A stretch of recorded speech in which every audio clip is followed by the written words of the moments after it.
Bueno, estamos un año más aquí en la Feria de la Tapa y del Comercio de Aldaya, esperando que la gente venga, que disfrute, agradecer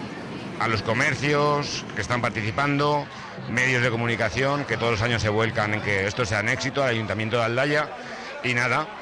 esperar que todos la disfruten muchísimo, que todo vaya muy bien, que el tiempo nos acompañe y que el pueblo de Aldaya y los comercios que lo disfruten. Pues bueno, molt il·lusionats, és un moment important de la inauguració de la fira, la tercera edició de la Fira de Comerç d'Acoda, feta per Acoda, organitzada per Acoda, i és important la implicació dels 20 comerços, 23 comerços en concret, que venen així al carrer a fer exposició del seu producte, n'hi ha hostaleria, n'hi ha comerç en diversitat, per tant, lo important del comerç al carrer, el comerç fent poble. Bueno, som carnisseria català, som una carnisseria que estem així en Aldaya des de fa ja quasi 60 anys, som la tercera generació. I res, hem vingut a la fira, bueno, tots s'han de venir perquè Acoda ens ajuda prou a que el comerç local continue evolucionant. I res, hem dut aquestes tapes que són el formatge brie foie caramelitzat i confitura de tomaca, un plat molt típic valencià que és el figatell de foie i res, a veure què tal la fira. Pues esperem que vagi com l'any passat, fent una massificació de gent impressionant, hi ha unes actuacions que la gent s'anima, i este any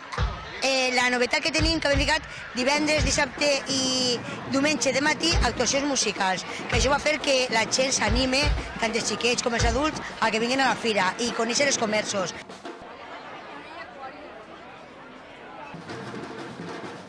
Nosotros somos Uke Uke, somos una tienda especializada en ukeleles. Hasta ahora funcionamos básicamente online y desde hace unos meses tenemos también tienda física y estamos justamente aquí en Aldaya y nos han invitado a participar aquí en la feria y nada, pues vamos a ver cómo funciona. Una fira completa per a totes les famílies, per a les persones més joves, n'hi ha concerts, n'hi ha música, n'hi ha activitats infantils, n'hi ha oci, n'hi ha hostaleria i sobretot n'hi ha molt bon humor i molt bon ambient.